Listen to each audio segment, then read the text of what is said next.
공간 재구조화라는 것이 제대로 이루어지려면 우리가 이제 그동안 좀 놓치고 있었던 교원 지원단의 역할이 굉장히 중요할 것 같습니다. 그래서 오늘은 실제적으로 실천하려면 과연 교원 지원단이 어떠한 것을 해야 되는지를 조금 간략하게 짚어보고자 합니다. 들어가기 앞서서 약간 그 전제 조건을 우리가 좀 짚어보고 가는 것이 좋을 것 같습니다.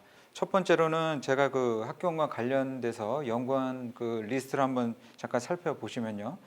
그 주제들도 사실 사용자 참여 디자인이라든가 공간 디자인 이런 것들도 나눠져 있고, 그 학교 연구들도 보시게 되면 유치원부터 중학교, 고등학교, 대학까지 학교 급별로 굉장히 다양하게 있습니다. 이 얘기는 무슨 얘기냐면 학교 급에 따라서 내지는 주제별로 굉장히 이 학교원과 재구조화가 포함하고 있는 내용이 방대합니다. 그렇다 보니까 오늘 이 시간 내에 각 학교 급별로 내지는 주제별로 다 다루는 것은 좀 어렵다라고 하는 것은 좀 인지해 주시고 가셨으면 좋겠고, 이것이 왜 중요하냐면 나중에도 말씀드리겠지만 선생님들마다 모든 아마 그 유치원부터 고등학교까지 학교급을 다 포괄하실 수 있는 만큼의 그런 역량은 사실은 좀 어렵습니다. 현실적으로 누구나요. 그렇기 때문에 특히 학교급마다 주제별로 교원 지원단에 계신 선생님별로도 전문성을 앞으로도 좀 찾아가는 그런 시간이 필요할 것이다 라는 것을 먼저 전제로 말씀드리고요.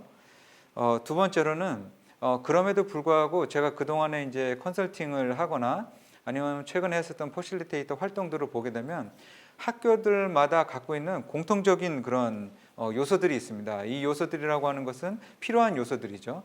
그러니까 여태 이제 학교원 간 혁신 사업이 쭉 진행돼 왔는데 중장기적으로 계속 이제 발전돼 가려면 과연 학교에서 필요로 하는 것이 무엇인가, 공통적인 것, 요것들 위주로 해서 오늘 제가 설명을 잠깐 드리고자 합니다. 교원지원단이 필요한 단계를 먼저 좀 인식하는 게 중요할 것 같습니다. 알고 계신 것처럼 학교원 혁신 사업은 보시는 것처럼 뭐 기획 공모 단계에서부터 기본 설계, 실시 설계, 시공, 운영 단계까지 이렇게 중장기적으로 쭉 구성되어 있죠.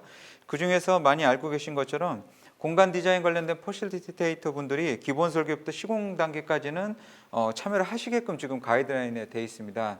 그 중에서 이제 기본 설계 단계 때 사용자 참여 디자인이 이루어지기 때문에 이 단계 때는 이제 공간 디자인 퍼실리테이터가 이제 적극적으로 참여하고, 실시 설계 시공 단계 때는 이제 한두 번 정도 간헐적으로 참여하는 형태로 이루어져 있습니다.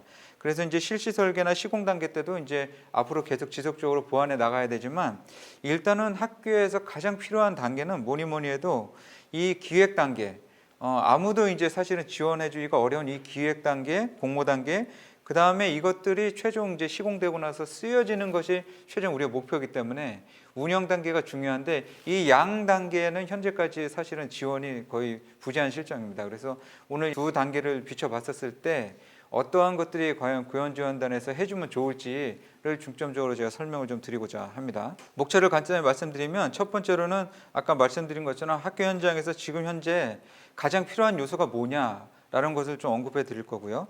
두 번째는 그렇다면 그 중에서 가장 중요하다고 우리가 따지는 그 교육 과정에 대한 그 퍼실리테이팅을 과연 어떻게 해야지 학교가 도움을 받을 수 있느냐.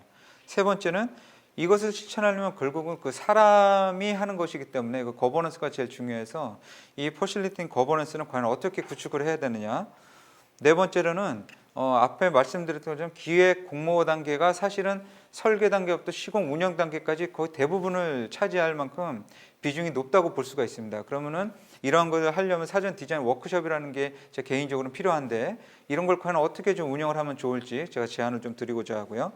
다섯 번째로는 앞에서 나왔었던 이 네 단계에 걸쳐서 우리가 할 때 과연 그거 효과성을 어떻게 짚어봐야 될 것인가, 이게 굉장히 중요합니다. 이거를 단기적인 관점에서 바라보았느냐 아니면 중장기적인 관점에서 바라보느냐에 따라서 퍼실리테이터 내지는 학교 구성원들이 가지고 있는 그 인식 자체가 굉장히 달라지기 때문에 이 다섯 번째로 그 효과성을 어떻게 바라야 되는 관점에 대한 얘기를 좀 하려고 하고요.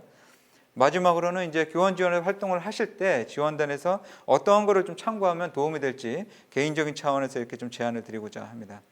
첫 번째로는 이제 현재 학교 현장에서 가장 필요한 요소에 대해 설명을 드리고자 하는데요. 알고 계신 것처럼 학교 공간 재구조화라고 하는 것은 제가 2018년도에 했었던 이 연구에서 이미 잘 제가 언급을 했지만 학교 재구조화라고 하는 필요성 속에서 나왔습니다. 그러니까 공간이라고 하는 것은 학교 재구조화를 실천할 때 쓰여지는 도구에 사실은 불과한 것이죠. 그런데 이제 그걸 왜 해야 되느냐? 결국은 학교 재구조화가 왜 필요하느냐? 그거는 여기 나와 있는 것처럼 교육과정이라든지 교수학습 방법 선진화, 행정체계, 교육 행정이라든지 이런 변화들 속에서 적절하게 저희가 이제 그거에 대해 대응하기 위해서 학교 재구조화가 필요한데 그거를 지원할 수 있는 게 공간이다. 이 관점이 학교 공간 재구조의 가장 큰 백분이 되겠습니다.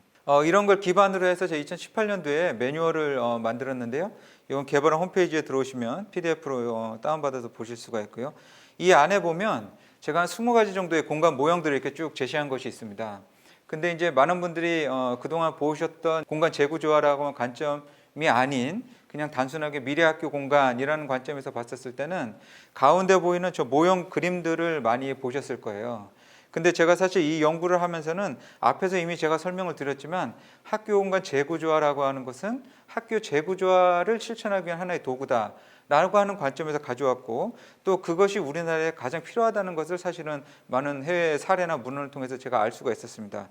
그걸 기반으로 해서 제시한 게 이 모형이 되겠고요. 이 모형은 아까 말씀드린 것처럼 가운데 있는 어떤 그 그림이 중요한 것이 아니라 사실은 여기 지금 표시가 되어 있는 바깥에 이제 교육과정 그 중에서도 우리가 이제 가장 중요하게 이제 학교 현장에서 바라보셔야 될 성취 기준을 기반으로 해서 그것들이 학교 공간에서 이루어지려면 어떤 공간의 형태가 필요하냐, 공간 구성이 필요하냐, 이거를 이제 거꾸로 제시한 거라고 볼 수가 있겠습니다. 이 얘기는 무슨 얘기냐면 결국은 교육 과정에 따라서 그 공간이 이제 지배를 받는다. 이렇게 볼 수도 있고 거꾸로 보면 교육 과정이 조금 소홀해도 공간을 먼저 혁신해 놓으면 교육 과정을 변화시킬 수 있는 하나의 이제 이 모티브가 될 수도 있다. 이렇게 두 가지의 방향에서 보실 수가 있을 것 같습니다. 그런데 이제 제가 이 연구에서 제시했던 것 중에 하나가 특히 이제 유럽이나 이런 데들 보면 퍼실리테이터들이 활동하는 주체가 크게 두 개가 있습니다. 특히 영국의 케이브라든가 이런 데서 활동하는 주체들 보면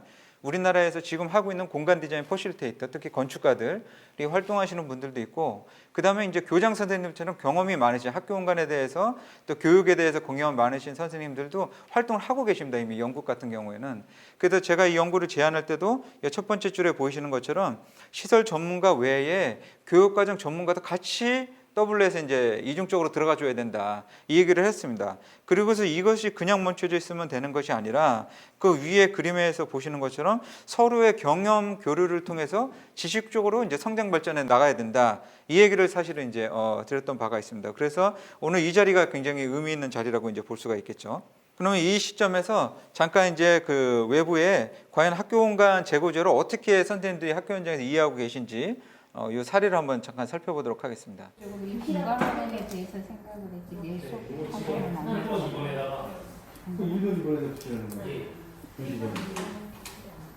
이 장면은 어떤 장면이냐면 이미 학교 공간 혁신이 이루어진 그 학교에서 이제 추후에 연수를 하는 상황입니다. 그래서 교육 과정을 이 공간에 어떻게 하면 접목을 시킬까 이제 교장 선생님 요청을 해서 하신 상황인데 이 바탕에 깔려져 있는 이 그림이 그 학교의 이제 공간이 완성된 그런 모습입니다. 그리고서 그 위에다가 선생님이 교사학습 방법을 이렇게 붙이고 있는 장면이신데, 그 다음에 이제 두 번째로 제가 뭘 요청드린 지금 상황이냐면, 실제로 수업 계획을 한번 간단하게 해보신 뒤에 그 수업 계획에 쓰일 만한 그 잠재력이 있는 교사학습 방법은 좀 남겨주십시오라고 요청을 드린 상황입니다. 그랬더니 지금 보시는 것처럼 거의 이제 처음에는 엄청나게 많은 교사학습 방법이 붙어 있다가 그 다음에 뚝 떨어지는 것을 이제 볼 수가 있는 거죠. 그러면서 선생님이 뭐라고 하시냐면 수업에 대해서 사실은 공간의 활용에 대해서 고민하셨는데 그동안에 수업에 대해서는 사실은 고민 안 하셨다 이렇게 말씀하시는 거죠. 그게 사실은 지금 많은 학교들에서 이 상황이 많이 일어나고 있는 거죠. 이 얘기는 무슨 얘기냐면 결국은 공간이 만들어져도 쉬는 시간에 주로 쓰이고 애들이 주로 이제 대부분의 시간을 보내는 수업 시간에는 그 공간이 거의 쓰여지고 있지 못하다. 이런 측면에서 왜 교육 과정이 반드시 학교 공간 재구조에 들어와야 되는지를 우리가 이제 알 수가 있는 겁니다. 그래서 제가 이제 얼마 전에 썼던 이 페이퍼에서도 같은 얘기를 했습니다. 이건 실제로 제가 작년 올해 상당히 많은 여러 횟수의 이제 워크숍을 진행하면서 느꼈던 건데, 많은 학교 현장에서 선생님들이 보시면 공간 디자인보다 수업 디자인을 훨씬 더 어려워하신다는 겁니다. 예, 이게 그렇다 보니까 당연히 공간이 만들어졌을 때 그거를 적용해서 쓰는 것 자체는 뭐 산 넘어 산인 것이죠. 예, 그렇다 보니까 교원 지원단에서도 지금 가장 첫 번째로 해야 되는 건 무엇이냐? 교원 퍼실리테이터 역할을 사실은 하시는 게 굉장히 중요합니다. 근데 이것은 결국 뭐랑 이어져 있냐면 교육과정 퍼실리테이터다. 이렇게 이해를 하시면 되는 겁니다. 그래서 선생님들이 어떻게 하면 많이 학교에서 지금도 이제 교육과정 재구성 이런 활동을 하실 텐데, 이러한 거를 이 학교 간 혁신 사업을 통해서 어떻게 하면 이렇게 교육과정 재구성이라고 하는 것을 일반화시키고 학교 현장에서 해볼 수 있게 할 것인가, 이거를 이제 최우선으로 삼는 게 이제 가장 중요하다, 이렇게 볼 수가 있겠습니다. 그렇다면 두 번째로, 과연 그러면 그 교육과정 퍼실리테이팅이 굉장히 중요한데 그걸 어떻게 해야 되는가? 이건 사실 굉장히 조심스럽습니다. 왜냐하면은 아까 말씀드렸던 것처럼 학교 급별로 특성이 다 틀리고 주제별로 내지는 그 지리적으로 상황에 따라서 다 틀립니다. 그러니까 이거 역시도 저도 적용할 때마다 매번 고민을 해서 적용하는 내용이긴 한데, 오늘은 잠깐 말씀드릴 수 있는 건 그게 왜 중요하고 구체적으로 교육과정이라는 게 뭐고, 그러면 그 중에서 대표적으로 뭐 참고하실 만한 그런 케이스에 대해서 이제 제가 설명을 드리려고 하는 겁니다. 그래서 조금 이 얘기 자체는 제한적이고 약간 주관적인 생각이 많이 있다, 이렇게 보시면 될 것 같아요. 이것은 어떤 참고문이냐면 해외에서 이 마지막 네 번째 단계에 보시는 것처럼 공간 컨셉을 잡을 때에 어떻게 추진해야 되는가를 프로세스로 이렇게 설명을 해 놓은 것입니다. 그 중에서 보시게 되면 오늘 이제 중점적으로 봐야 될 게, 그러면 이 네 번째 단계로 가기 위해서 첫 번째 단계는 무엇을 해야 되느냐, 이거를 이제 봐야 되는 것이죠. 그래서 첫 번째 단계에 뭐라고 되어 있냐면 커리큘럼 컨텍스트를 분석하는 게 1단계다, 이렇게 되어 있죠. 그래서 우리가 이미 앞에서 말씀드렸던, 제가 강조드렸던 학교 공간 재구조화에서 가장 중요한 게 뭐냐, 커리큘럼이다. 이거는 이미 해외 문헌에서 나와 있고, 그래서 우리가 이제 많이 가보셨겠지만 북미나 북유럽에 가 있는 학교들이 왜 달라 보이냐, 그거는 공간이 다른 것이 아니라 사실 알고 보면 커리큘럼이 다릅니다, 이렇게 보시면 되겠습니다. 실제로 그러니까 그 공간을 제대로 보려면 뭘 결국은 알아야 되겠습니까? 그 학교에서 운영하고 있는 커리큘럼을 알고 있지 않는 한은 그 공간을 사실 제대로 이해할 수 없다, 이렇게 보셔야 되는 것이죠. 근데 이제 교육과정이라고 하는 것이 굉장히 포괄적입니다. 많이 알고 계신 것처럼 그 안에 상당한 많은 내용들이 포함되어 있기 때문에, 그럼 그 중에서 직접적으로 학교 공간이랑 연결된 것이 무엇이냐라고 하는 건 역시도 이 문헌에 정확하게 나와 있습니다. 이거 보시게 되면 교사학습 방법이다, 이렇게 정확히 나와 있습니다. 사실 실제로 학교 공간 재구조화 자체는 교사학습 방법이랑 제일 영향이 있습니다. 그러니까 교사학습 방법이라고 하는 것은 이 문헌에도 정확히 나와 있는 것지만, 예를 들어 뭐 강의 중심인지 아니면 토론 중심인지 아니면 개별학습 중심인지 아니면 실습 중심인지, 이런 형태들에 따라서 공간의 형태들이 직접적으로 바뀌게 있습니다. 물론 교육 내용에 대해서도 영향을 받아요. 하지만 1차적으로 가장 중요한 건 교사학습 방법이다, 이렇게 보시면 됩니다. 그러면 이제 앞에 교육과정 재구성 얘기를 우리가 했으니까, 그럼 결과적으로 이거랑 이어서 생각해 보면 뭐가 중요하냐면 교육과정 재구성 중에서도 지금 하고 계시는 학습 내용, 그에 따른 그 차시의 융복합에 관한 것을 벗어나서 한 단계 더 들어가서 뭐를 하셔야 되냐면 교사학습 방법에 대한 것을 정의를 내리셔야 됩니다. 그러니까 한마디로 뭐냐면, 예를 들어서 지금은 1차 시와 4차 시를 융합시키고 하는 이런 활동을 많이 하셨다 그러면, 학교 공간 재구조화를 하시려고 하면 과연 1차 시와 4차 시에서 어떠한 교사학습 방법이 이루어질 거냐, 이거를 따지시는 게 사실은 이제 이 학교 공간 재구조에서는 훨씬 더 중요하다 볼 수가 있겠죠. 근데 이렇게 말씀드리면은 사실 좀 오해가 있을 수 있습니다. 무슨 얘기냐면, 예를 들어서 17차시면 17차시에 대한 거를 전부 다 교사학습 방법을 어떻게 다 정리하느냐, 어렵죠. 어렵습니다. 왜냐하면 실질적으로 17차시가 다 다르지 않기 때문에. 그래서 사실 제가 강조드리고 싶은 거는 1부터 17차시가 있으면 그 중에서 핵심되는 차시만이라도 교사학습 방법에 대해서 정리를 하시면 됩니다. 그리고 그거에 관해서 새롭게 만들어진 공간을 쓰면 되는 것이죠. 그러니까 1부터 17차시를 다 정리한다, 재구성한다, 이렇게 보면 어렵지만 일부에 하나서라도 내가 트라이한다 라고 생각하시면 사실 학교 공간 재구조의 목적은 상당 부분 달성한 거다, 이렇게 볼 수가 있는 겁니다. 그래서 제 케이스 스터디 측면에서 좀 첫 번째로 제가 말씀드리고 싶은 거는, 최근에 이제 제가 초등학교 들어갔었던 그 케이스인데요. 이 학교에 들어갈 때도 제가 첫 번째로 분석했던 게 이 보시는 것처럼 학년별, 교과별 수업 시수를 분석을 했습니다.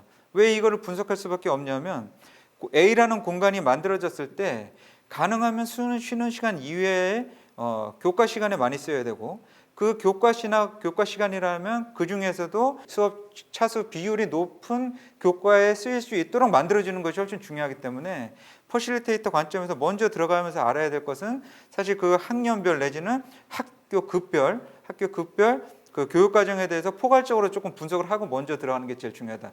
그래서 제가 앞에서 말씀드린 것처럼 사실은 모든 분이 모든 학교부에 대해서 사실은 지원하시는 것은 쉽지 않다. 전문성이 있어야 된다. 그 말씀을 이제 제가 드리는 겁니다. 그리고 나서 이제 저 같은 경우는 각 선생님별로 다시 또 분석을 했습니다. 어떻게 분석했냐 보시는 것처럼 선생님 이제 지금 초등학교 사례니까 담임제고 모든 교과에 대해서 다 티칭을 하시지 않습니까? 그러면 그 선생님들 중에서 심화 교과가 따로 있습니다. 초등학교일 경우는. 그래서 그 중에서 이 선생님이 많이 잘하실 수 있고 쓰시려고 하는 교과를 따로 뽑아낸 겁니다. 지금 같은 경우. 왜냐하면 그 선생님이 주로 근무하시는 층에 배치되는 공간이 과연 어느 교과 중심으로 학교 공간 재고 조화를 이루어야 될 것이냐를 고민해야 되기 때문에 같이 고민할 수밖에 없는 상황이 되는 것이죠. 그런 다음에 이제 직접적으로 교사 학습 방법에 대해서 이런 템플릿을 간단하게 만들어서 선생님이 과연 그 어떤 수업에 어떤 영역에서 어떠한 교사 학습 방법을 적용하실 의향이 있고 그 다음에 그거에 맞춰서 어떠한 공간을 요구하시는지를 보시는 것처럼 이 템플릿을 통해서 이제 간단하게 끌어낸 겁니다. 물론 이거를 다 적용할 수 있다 그런 뜻은 아닙니다. 예. 이렇게 봤지만 그런 뜻은 아니에요. 왜냐하면 한 선생님의 의견만 받을 수도 없고 문제는 뭐냐면 그 선생님만을 위한 그 시점만을 위한 공간을 만들 수도 없기 때문에 사실 이제 퍼실리테이터는 그걸 감안하는 것이죠. 감안하지만 전체적으로 어울려지게끔 이제 나중에 공간 디자인을 이제 이루어내겠죠. 그 역시나 이제 교원 지원단에서는 이러한 거를 잘 반영을 하셔서 공간 디자인 퍼실리테이터한테 잘 이게 정보를 전달해주는 그런 역할을 해주는 것이 굉장히 중요하죠. 왜냐하면 앞에서 말씀드린 이런 것들은 사실은 공간 디자인 퍼실리테이터는 사실은 거의 접근하기 불가능한 영역이기 때문에 이런 것들을 이제 교원 지원단에서 해주셔야 된다고 생각을 합니다. 그 다음에 이제 고등학교 사례인데요. 아주 이제 사실은 모든 학교들마다 저런 활동을 다 할 수 있는 건 아닙니다. 여건이 어떤 곳은 여유가 있지만 어떤 곳은 시간적 여유가 거의 없기 때문에 그래서 이 학교 같은 경우는 제가 사용자 참여 디자인, 교사 참여 디자인 하면서 이런 모양을 쭉 만들었습니다. 이 모양을 만든 다음에 이 모형에 보시는 것처럼 1번부터 5번까지 넘버링을 선생님들이 자율적으로 했습니다. 그런 다음에 이것을 왜 했냐 하면 여기 보시는 것처럼 학습 진도표에 그 공간별로 어느 차시 때 몇 번의 공간들을 사용하실 수 있는지를 거기에 이제 체크하게 한 겁니다. 이거는 그러니까 뭐냐면 이제 직접적으로 그 공간만 만드는 일이 끝난 것이 아니라 그 공간에서 과연 어떠한 수업을 진행하실지까지도 계획상에 다 집어넣은 것이죠. 이거 역시도 앞에 말씀드린 것처럼 사실은 공간 디자이너가 하기는 어렵습니다.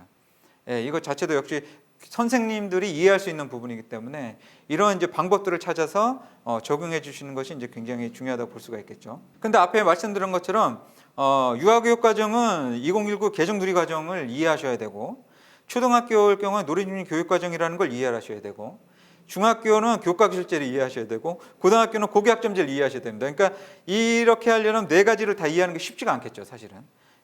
그렇기 때문에 제가 아까 말씀드린 것처럼 학교 급별, 교과별로 전문 교원 퍼실리테이터들이 있어야 된다라고 하는 말씀을 이제 제가 드릴 수가 있는 겁니다.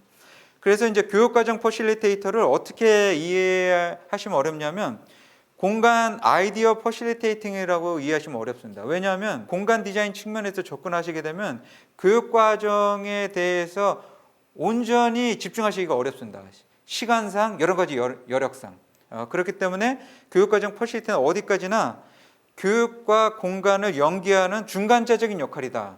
이렇게 이해를 하셔야 그 제한된 시간 내에서 아마 추진을 하실 수 있을 거고 무엇보다도 공간 아이디어 디자인 측면에서 접근하시게 되면 문제가 이 건축가가 갖고 있는 전문적인 영역까지도 들어가시기 때문에 그 지금 현장에서 많은 문제점들이 나오면서 제가 얘기를 듣고 있지만 건축가가 사실은 공간에 대한 아이디어를 많이 발산해야 됨에도 불구하고 그 부분을 하지 않으세요. 왜냐하면 아이디어가 이미 다 나와버렸기 때문에 그리고 그대로 그냥 그림으로 기능적으로 옮겨주는 역할만 하시기 때문에 이 부분은 사실은 공간 디자인 퍼실리테이트를 쓰실 필요가 없는 거죠. 만약에 그렇게 하시겠다면.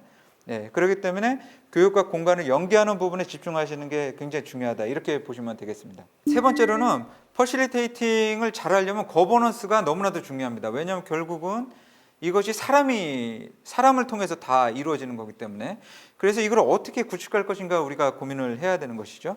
이것은 어느 자료에서 나온 것이냐면 미국의 에어라고 해서 선생님들이 많이 알고 계시는 피사 어세스먼트를 개발하고 운영하는 곳입니다. 여기 이 가이드라인이 무슨 가이드라인이냐면 존 부시 대통령이 했었던 No Child Left Behind 법을 운영하기 위해서 그게 학교 재구조화죠. 결국은 그걸 운영하기 위해서 어떠한 주체가 중요하냐 이렇게 얘기를 하는 겁니다.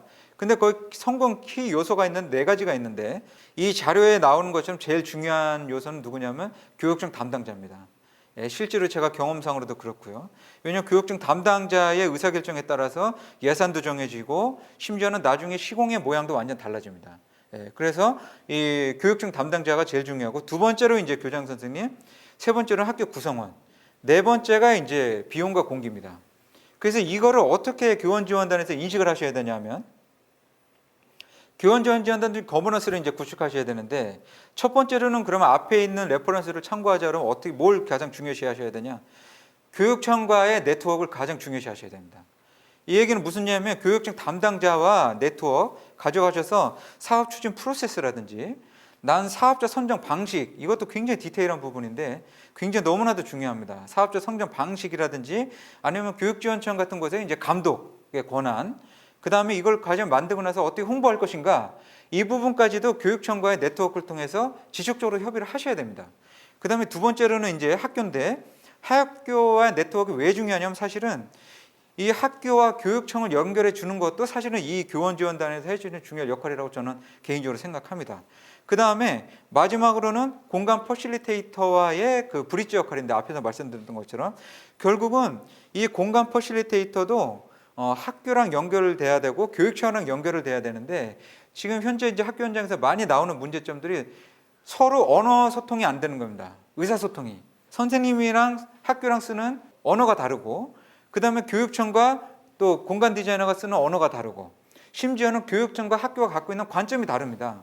왜냐하면 이 사업에 대한 어떤 그 철학이나 개념에 대한 것도 교육청과 학교가 다르기 때문에 그래서 이런 것들 전체적으로 어울려지게 하게끔 하는 게 교원지원단의 역할이다. 이게 중요한 초기 단계에서의 거버넌스입니다. 그러면 이게 결국은 이게 대상 학교에 대한 지원인가 이렇게 살펴볼 수가 있어요.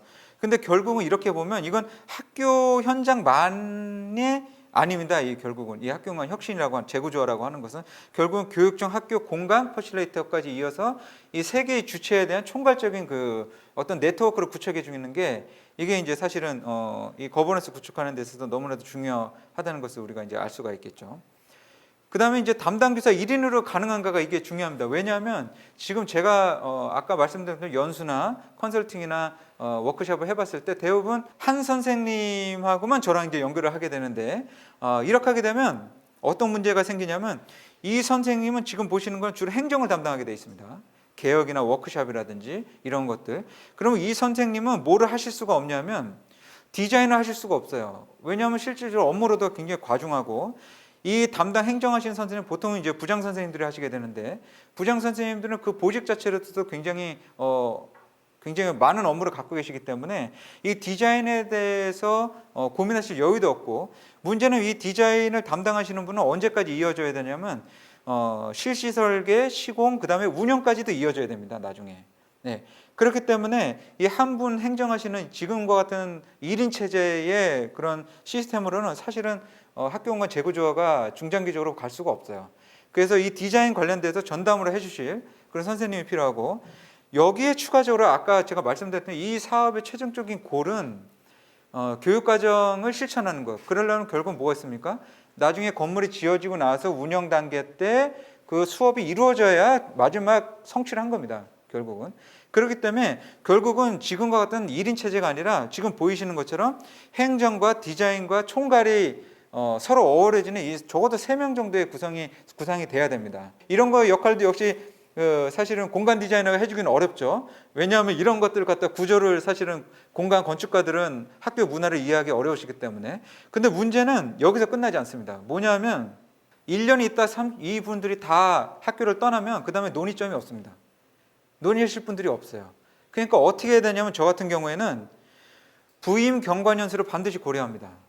그러니까 무슨 얘기냐면 1년 오신 분 최소한 적어도 3년을 초과하지 않으신 분들로 저는 구성을 합니다. 그래서 공간이 완전히 조성됐었을 때까지도 한두 분 정도는 남으셔서 공간에 대한 컨셉을 계속 이어가실 수 있도록 팀을 구성하죠.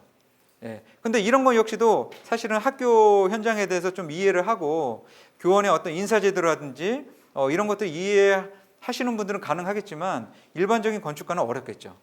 예, 그래서 이런 거를 반드시 이제 좀 교원 지원단에 해주셨으면 하는 바람이 있습니다. 그래서 1인 교사의 전담 체제가 아니라 사실은 교사 그룹을 구성해서 운영하는 게 사실은 이 학교 공간 재구조화 측면에서 굉장히 중요하죠. 그렇다면 이제 네 번째로 제가 이제 앞에 말씀드린 사전 워크숍이라고 하는 것을 좀 새로 제안을 드리고 싶은데 이게 왜 필요한가를 좀 설명을 드리고자 합니다. 이게 이제 어떤 활동 모습이냐면 선생님들께서 그 아래 보이시는 것처럼 그림을 그리신 겁니다. 전체적으로 다 디자인을 하신 거예요. 보시는 건 굉장히 잘 그리셨죠. 예. 근데 문제는 뭐냐면 왼쪽 코너에 아래쪽에 보시게 되면 거기 뭐를 지금 한 거냐면 한 선생님별로 각자 수업 계획을 간단하게 메모지에 이렇게 한 겁니다. 수업 디자인 하실 때 저렇게 많이 하시죠. 간단하게 뭐 동기부여하고 그다음에 지식 전달하고 마지막에 평가하고 이런 이제 일체화된 그 과정을 쭉 가져가실 텐데 그거를 이제 간단하게 제가 실습을 하게 한 겁니다. 그다음에 제가 뭘 물어봤냐면 선생님들한테 그럼 각 그 수업 내용별로 선생님들이 하실 공간들을 한번 찍어보세요 한 겁니다. 선생님들이 그리셨으니까요, 실제로. 그랬더니 어떤 문제가 발생이 됐냐면 그 밑에 그림에 보시는 것처럼 선생님들이 제1순위로 삼았었던 강의 내용이 없습니다. 그러니까 강의를 할 수 있는 공간이 없습니다. 그러니까 막상 좋은 공간을 만든다 그래서 해외에 있는 좋은 사례들을 막 갖다가 이제 그리셨는데 실제로 해보면 본인들이 가장 시간을 많이 쏟아야 되는 강의를 위한 공간은 없어요.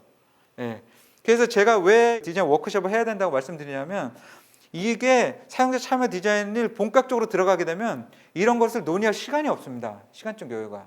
그렇기 때문에 사전에 이런 걸 통해서 선생님들이 뭐랄까요, 갖고 있는 사고의 어떤 한계성 이런 것들은 반드시 한번 되짚어봐서 생각할 수 있게끔 이렇게 해야 되는 것이죠. 그래서 저는 좀 강조드리고 싶은 게 이게 왜 해야 되냐면 대부분의 워크숍에 보면 선생님들이 가지고 있는 강박관념이 있습니다. 뭐냐면 지금에 있는 학교 공간은 다 버리고 선진국의 미래학교를 무조건 적용해야 된다. 이 생각을 항상 갖고 계세요. 그렇다 보니까 다 개방해야 되고 바꿔야 되고 뭐 이런 식으로 가지고 가죠. 절대 그렇지가 않습니다, 사실. 왜냐하면 우리나라는 우리나라만이 갖고 있는 교육과정과 특성이 있습니다. 예, 그거는 해외 거를 카피한다고 해결되지 않아요. 그래서 제가 지금 말씀드리고 싶은 건 우리나라에 맞는 학교 공간을 조성해야 됩니다. 예. 그렇기 때문에 저는 사전 디자인 워크숍을 통해서 선생님들한테 저런 거를 환기시키는 게 굉장히 중요하다. 하지만 여기서 미리 좀 높아심에 말씀드리고 싶은 건 그렇다고 해서 지금에 있는 공간 형태가 올바르다라는 뜻은 아닙니다. 제 얘기는. 바뀌어야 되는 것은 분명해요. 누구나 다 얘기를 하고 있어요. 그래서 선생님들도 여기에 지금 참여하셨다라고 저는 보고 있습니다. 네. 다만 그것이 바뀌는 폭에 대해서 제가 얘기를 하고 있는 것이지 바뀌지 말아야 된다라고 얘기를 하고 있는 건 아닙니다. 그렇기 때문에 적더라도 바뀌어야 되지만 그것은 어디까지나 우리나라가 갖고 있는 특히 이제 앞으로도 교육과정이 또 바뀐 게 나오겠지만 적어도 지금 수준에서 2015 개정교육과정에서 원하는 수준에서 개별학습, 토론학습 이런 거에 맞는 공간을 만들어줘야 된다. 그 맥락은 우리가 갖고 기본적으로 이건 이해를 하셔야 될 것 같습니다. 이번은 이제 두 번째 케이스 스터디인데요. 이건 이제 제가 한 고등학교에서 이제 워크숍을 했었을 때의 모습입니다. 이 학교는 현재 지금 제가 알고 있기로 아마 200억짜리 개축 공사를 하고 있는 학교고 아마 공사를 들어갔을 거예요. 200억짜리 공사를 하면서 TF팀에 누가 들어가 있냐 굉장히 중요할 거 아닙니까? 그런데 거기에 이제 어떤 분이 들어가 있냐를 한번 살펴보게 되면 이 70분의 선생님 데리고 이제 제가 워크숍을 했는데 모시고서 워크숍을 하면서 가장 뛰어난 발굴의 실력을 발휘한 선생님이 이 그림의 오른쪽에 제가 교사라고 써져 있는 선생님입니다. 이 선생님이 과목이 뭐냐면 영어 선생님입니다. 영어 선생님. 그리고 보직도 없으세요. 지금 현재 보직이.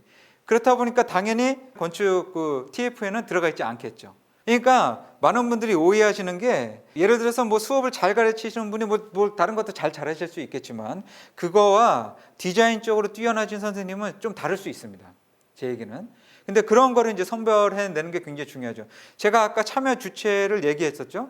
예, 총괄 선생님, 행정 선생님, 디자인 선생님 세 분이 해야 되는데 이 중에서 사실은 가장 중요한 거는 디자인 선생님입니다. 사실은 초창기 때는. 왜냐하면 디자인 담당하시는 선생님이 디자인에 대한 역량이 부족하면 디자인 그 잘하시는 선생님에 비해서 2배 이상의 시간이 걸립니다. 예, 학교공간 재고조화 사업은 사실 시간이 짧지 않습니까? 근데 여기에서 얼마만큼 효율적으로 디자인을 발산해내고 또 끌어모으고 하느냐는 굉장히 중요한 요소가 되죠. 그렇기 때문에 디자인에 대해서 어느 정도의 그 재능이 있으신 선생님을 선별하는 게 굉장히 중요합니다. 그것도 뭐 방법론적으로는 굉장히 조금 개발을 해야 되고 저 역시도 이제 나름 운영을 하지만 그래서 제가 이 시점에서 말씀드릴 수 있는 건 보직교사 중심으로 되는 지금 시스템으로는 사실은 조금 어렵습니다. 예. 그래서 요즘 사전 그 디자인 워크숍을 통해서 디자인 역량이 있는 선생님을 선별해내는 거. 그래서 그 선생님을 아까 말씀드렸던 그런 이제 그 거버넌스 구조 내에 참여시키게 하는 거. 이게 이제 사실 교원 지원단에서 굉장히 중요한. 왜냐하면 아까 말씀드렸던 이것도 보는 눈이 공간 디자이너들은 그걸 사실 볼 수 있는 눈이 별로 없습니다. 예, 그렇기 때문에 이런 걸 선생님들이 직접 좀 봐주셔야 되는 게 중요하죠.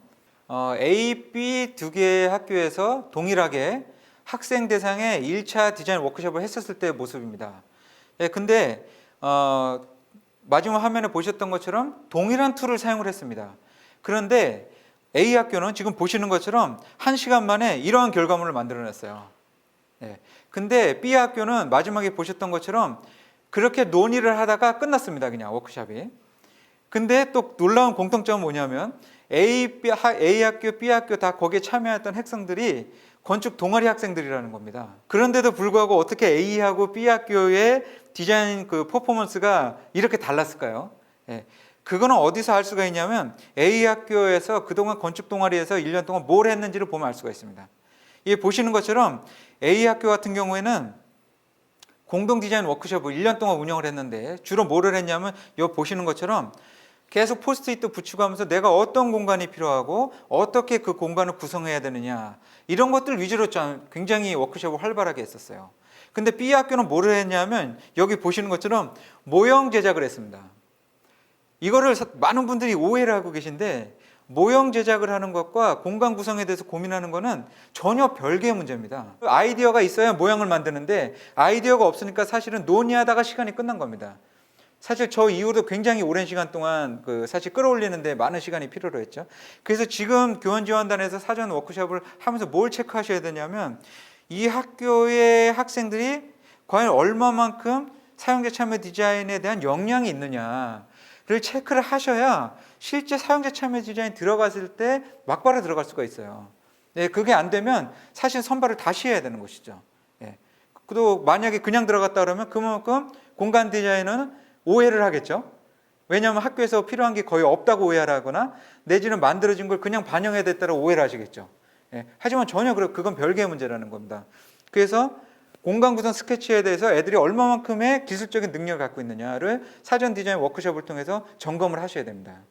이거는 사실은 백그라운드가 이미 다 있어요. 이거 보시는 것처럼 제가 2010년도에 연구했었던 사용자 참여 디자인 워크숍을 보면 그것의 이론적 배경이 뭐냐면 이 두 번째 점에서 보시는 것처럼 최초에 적용했을 때의 그 출발점이 공장 생산 시설을 바꿨을 때에 거기에서 오랜 시간 동안 근무했었던 노동자들을 대상으로 했다는 겁니다. 이 얘기는 무슨 얘기일까요? 그러니까 노동자는 어떤 층입니까? 공장 시설에 대해서는 3, 40년 이상을 한 베테랑이라는 전제 조건을 갖고 있는 거예요. 그 얘기는 무슨 얘기냐면 학교의 학생들이 과연 학교 공간에서 그만큼 전문적인 역량을 갖고 있어야 사용자로서 인정받을 수 있다 이 뜻입니다. 네. 물론 인정받지 않아도 사용자 참여를 해야 됩니다. 물론 그거는 오늘 얘기를 할 수가 없기 때문에 넘어가겠지만 1차적으로 사전 디자인 워크숍을 통해서 그렇기 때문에 학생들의 역량, 심지어는 교사들의 역량을 미리 체크하시는 게 교원지원단에서 굉장히 중요한 역할이다. 이렇게 볼 수가 있겠습니다. 그래서 학생 디자인 워크숍이 우선인가 이렇게 좀 제가 말씀드리고 싶은데 그게 아니라 가장 우선시 되는 것은 뭐냐면 교사 디자인 워크숍입니다. 왜냐하면 학생 디자인 워크숍을 제대로 진행을 하려면 그거를 결과적으로는 서포트해 주시는 그룹이 누구냐면 교사 그룹이기 때문입니다. 예, 그래서 앞에서 사전 디자인 워크숍을 하실지라도 그 중에서 누구 먼저 해야 되냐면 교사 디자인 워크숍을 먼저 진행하시고 그걸 토대로 해서 학생 디자인 워크숍을 모니터링 하시고 피드백 하셔야 올바르게 이게 신속하게 좀 원활하게 진행을 할 수 있다. 이걸 좀 부가적으로 말씀드리고 싶습니다. 그러면 이제 다섯 번째로 이런 걸 왜 하느냐? 결과적으로 이게 무엇인가 효과를 보려고 하는 거 아니냐? 이러한 생각을 우리가 안 할 수가 없거든요. 사실입니다. 왜냐하면 정부의 예산이 들어가고 이렇게 많은 사람의 노력과 시간이 투자된다는 것은 반드시 그것만의 효과가 있어야 되겠죠. 그것도 없이 나온다는 건 사실 굉장히 비효율적인 얘기죠. 그럼 과연 이 효과성이라는 걸 어떻게 바라봐야 되는지를 우리가 좀 잠깐 살펴보는 게 굉장히 중요할 것 같습니다. 테크놀로지라면서요. 네네네, 그러니까 지금 같은 비대면 상태에서는 이쪽에서 수업하시고 미러링을 통해서 여기다 책상 배열을 해놓고 그 영상을 갖고 오는 걸로 저는 생각했어요. 이거는 어떤 장면이냐면 아까 잠깐 보였었던 영상, 첫 번째 영상의 같은 케이스가 되겠는데요. 이 선생님 같은 경우에는 지금 만들어진 학교 공간 곳곳에 이렇게 소그룹 할 수 있게도 복도에 만들어져 있고 지금 그 다음에 이제 이 선생님은 그런 공간들을 전체적으로 이용해서 요즘과 같은 이제 코로나 시대의 비대면 학습을 위해서 그런 공간을 분할적으로 사용을 하겠다. 이렇게 이제 지금 말씀하시는 거죠. 그러니까 지금 이거 같은 경우에는 어떤 케이스입니까? 오히려 지금 만들어진 공간을 통해서 새롭게 이제 교수 학습 방법을 개발한 케이스가 되겠죠. 그러니까 사용자 참여 디자인을 왜 해야 되냐 보시게 되면 단순히 의견을 받는 게 중요한 게 아니라 이게 교육과정 측면에서 보게 되면 선생님 스스로도 업그레이드 할 수 있는 그 기회가 된다는 겁니다. 그러니까 이런 측면에서 굉장히 중장기적으로 이렇게 볼 수가 있겠죠. 예, 단순히 이제 공간이 만들어진 거에서 멈춰져 있는 것이 아니라 그래서 이제 누가 성장하느냐 이게 굉장히 중요해요. 그래서 이제 학생 성장은 당연합니다. 학생들 이 과정을 통해서 성장을 합니다. 이 학생 성장과 함께 중요하게 봐야 되는 게 학교 현장 교사의 성장을 같이 보셔야 됩니다. 그러니까 이걸 기회를 통해서 아까 보셨던 거예요. 그리고 그 성장은 뭐가 기준이 되느냐? 교육과정이다, 수업이다 이렇게 보시는 거죠. 그 지표가 되는 것은. 이 두 번째 케이스는 제가 얼마 전에 했었던 건데 이제 제가 보시는 것처럼 가운데처럼 공간 디자인을 다 끝냈습니다. 그런 다음에 이제 그 실시 설계에 들어가 가지고 선생님들한테 다시 한번 이제 피드백을 받는 것인데 여기 보시게 되면 오른쪽에 형광펜으로 이제 선생님 표시한 게 있는데 그 중에서 이제 1번, 2번이 있는데 그 중에 2번을 보시게 되면 선생님 뭐라고 써주셨냐면 학습이 가능한 조명이라고 이렇게 써놨습니다. 그래서 은근한 조명이 아니라 밝은 조명을 해줘야 된다 이렇게 써져 있는 것이죠. 네, 이게 당연하다고 생각하지만 솔직히 말씀드리면 저는 이걸 체크를 못했습니다. 네, 왜냐하면 저는 이제 교사가 아니기 때문에 아이들이 학습을 했을 때 어떤 영향이 있는지는까지는 제가 알 수가 없어요. 네, 그러니까 이거는 오로지 누가 할 수 있는 겁니까? 학교의 선생님이 할 수가 있는 거예요. 예, 그러니까 이거는 선생님이 어떻게 생각하셔야 되냐면 도움을 받는다 이거를 떠나서 선생님이 하셔야 될 역할이 교원지원단에서 있다는 거라는 걸 이해를 하셔야 돼요. 별도의 영역이 존재합니다. 네, 단순히 도움만 받는 게 아니라는 것이죠.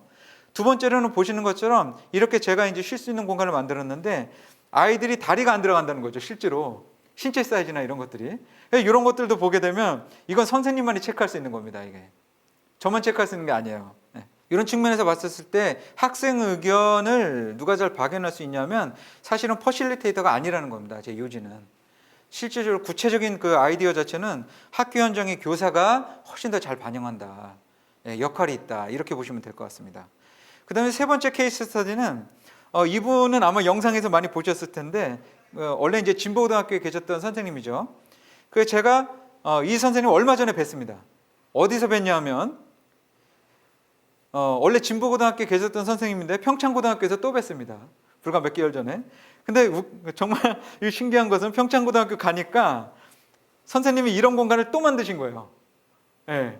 그러니까 이 선생님은 한 번 이제 저거에 대해서 이제 모티베이션이 딱 일어났기 때문에 어느 공간을 가더라도 이제 학교를 가더라도 만들어낸다는 것이죠.